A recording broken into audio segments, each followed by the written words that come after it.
السلام علیکم دوستو، تو کیسے ہیں آپ لوگ؟ تو دوستو آج کی جو یہ ہماری ویڈیو ہے یہ ہے بلیک ہولز کے بارے میں۔ اس ویڈیو کے اندر ہم بلیک ہولز کی زندگی، اس کی دنیا، جو بلیک ہولز کی ایک الگ سے دنیا ہے ان کے بارے میں جانیں گے، جو ہماری ایک لامحدود کائنات ہے، انسان کی سوچ سے حد سے بھی زیادہ وسیع ہے۔ ہمارے پاس آج اتنی ٹیکنالوجی ہے، اس کے باوجود انسان جو ہے کائنات کی 1% کا جو محض 1000 جو حصہ ہے وہ بھی دریافت نہیں کر پایا۔ بے شک جو ہماری کائنات ہے وہ اللہ تعالیٰ کی بے مثال تخلیق ہے، جس کا سمجھنا انسان کی بس کی بات ہی نہیں ہے، اور یہ کائنات مزید پھیلتی جا رہی ہے۔ خلا کے اندر جو مسافت ہے وہ کلومیٹر کی بنا پر نہیں ناپا جاتا، بلکہ وہ لائٹ ایئر یا نوری سال سے ناپا جاتا ہے۔ دنیا میں اس وقت سب سے زیادہ جو تیز روشنی کی سپیڈ ہے 3 لاکھ کلومیٹر پر آور کی سپیڈ سے سفر کرتی ہے، اور اتنی زیادہ ہے کہ اگر آپ کے پاس اتنی سپیڈ ہے تو آپ 1 سیکنڈ کے اندر 7 چکر پوری زمین کے لگا سکتے ہیں۔ دوستو بلیک ہولز کے اندر 2 نشانیاں پائی جاتی ہیں۔ ایک تو یہ کہ دودھ کی طرح کی ایک سفید روشنی جو ہے نا وہ اس سے آر پار ہوتی رہتی ہے، اور دوسرا اس کے آر پر ایک سوراخ ہوتا ہے۔ سائنسدانوں کا ماننا ہے کہ ہماری جو کہکشاں ہے، جسے ملکی وے کا نام دیا جاتا ہے، اس کے اندر لاکھوں بلیک ہول موجود ہیں، جو کوئی چھوٹے ہیں اور کوئی اتنے بڑے ہیں۔ ایک تحقیق کے مطابق جو ہماری ایک پوری ملکی وے ہے وہ بھی ایک بلیک ہول کے اندر ہی ہے۔ برطانیہ سے تعلق رکھنے والے کچھ ماہرین فلکیات ہیں، ان کا دعویٰ ہے کہ انہوں نے پوری کائنات کے سب سے بڑے بلیک ہول کی دریافت کی ہے۔ اس بلیک ہول کا حجم جو ہے وہ اتنا ناقابل یقین ہے، اس کا اندازہ آپ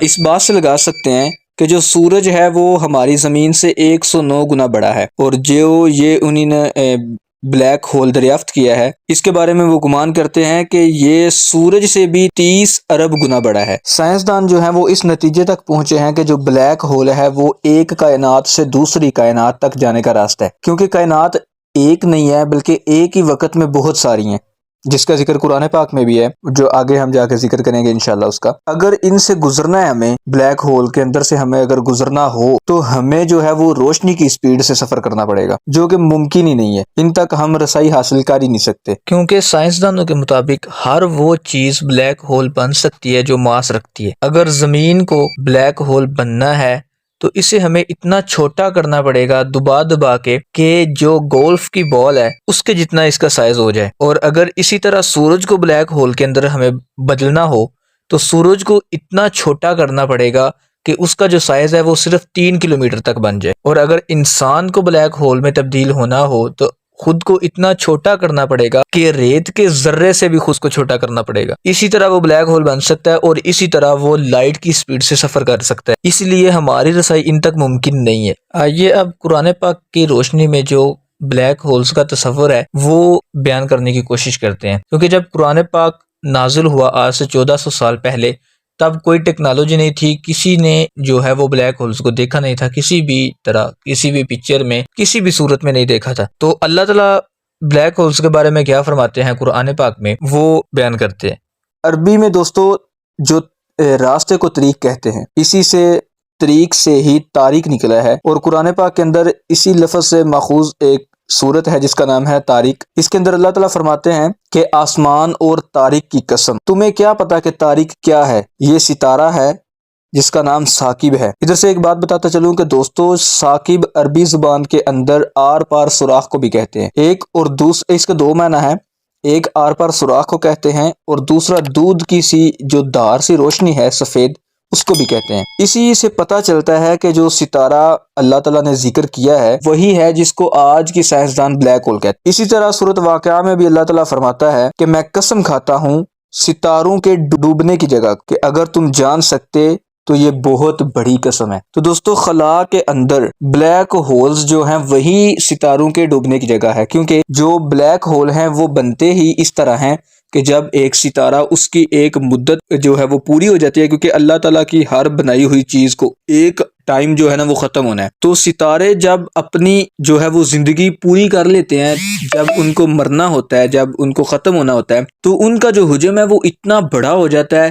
ان کے اندر علیحدہ علیحدہ مختلف گیسوں کا مجموعہ بننا شروع ہو جاتا ہے۔ جب اس کے اندر لوہا بنتا ہے تب وہ پھٹ جاتا ہے، پوری وہ جو ہے وہ کائنات کے اندر بکھر جاتا ہے خلا کے اندر، تو پھر اسی سے بلیک ہول بنتا ہے۔ تو اس بلیک ہول کی اتنی کشش ہوتی ہے کہ یہ اپنے جو آس پاس اس کے ستارے وغیرہ ہوتے ہیں یہ ان کو بھی اپنی طرف کھینچتے ہیں، تو جب وہ ان کے قریب آتے ہیں تو وہ ان کو اپنے ارد گرد گھمانا شروع کر دیتا ہے ریزے کی طرح، جیسے غبار جو ہے وہ روشنی میں اڑتے پھرتے ہیں، اسی طرح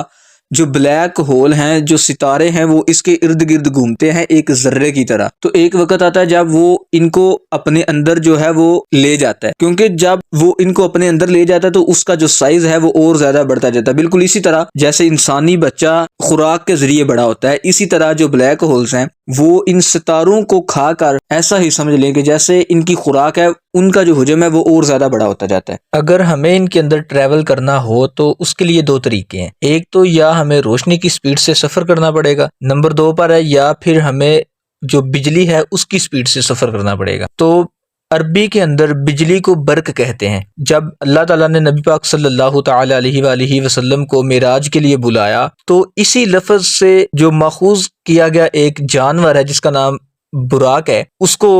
اللہ تعالیٰ نے نبی پاک صلی اللہ تعالی علیہ وآلہ وسلم کی سواری بنایا۔ اس کی سپیڈ اتنی تھی کہ جدھر نظر جاتی تھی اس کا پہلا قدم ادھر جاتا تھا، اس کی جو سپیڈ ہے وہ بجلی کی سپیڈ جتنی تھی۔ ادھر سے بھی معلوم ہوتا ہے کہ یہ جو راستہ ہے یہ ایک کائنات سے دوسری کائنات تک جانے کا ہے۔ ہو سکتا ہے نبی پاک صلی اللہ تعالی علیہ وآلہ وسلم انہی ہی کے اندر سے جو ہے وہ سفر کیا ہو۔ سبحان اللہ، یہ اللہ تعالیٰ کی شان ہے، یہ معجزے ہیں اس کے، اور معجزہ کہتے ہی اس کو ہیں جو عقل میں آئے ہی نہ، جسے عقل تسلیم ہی نہ کرے۔ تو مجھے امید ہے کہ بلیک ہولز کے متعلق آپ کو کچھ انفارمیشن ملی ہوگی، اور اگر ہاں تو چینل کو لائک، شیئر اور سبسکرائب کیے بغیر نہ جائیے گا۔ Thanks for watching this video. ملتے ہیں ہم ایک ایسی ہی انٹرسٹنگ ویڈیو میں، تب تک کے لیے اپنا بہت سا خیال رکھیے گا۔ اللہ حافظ۔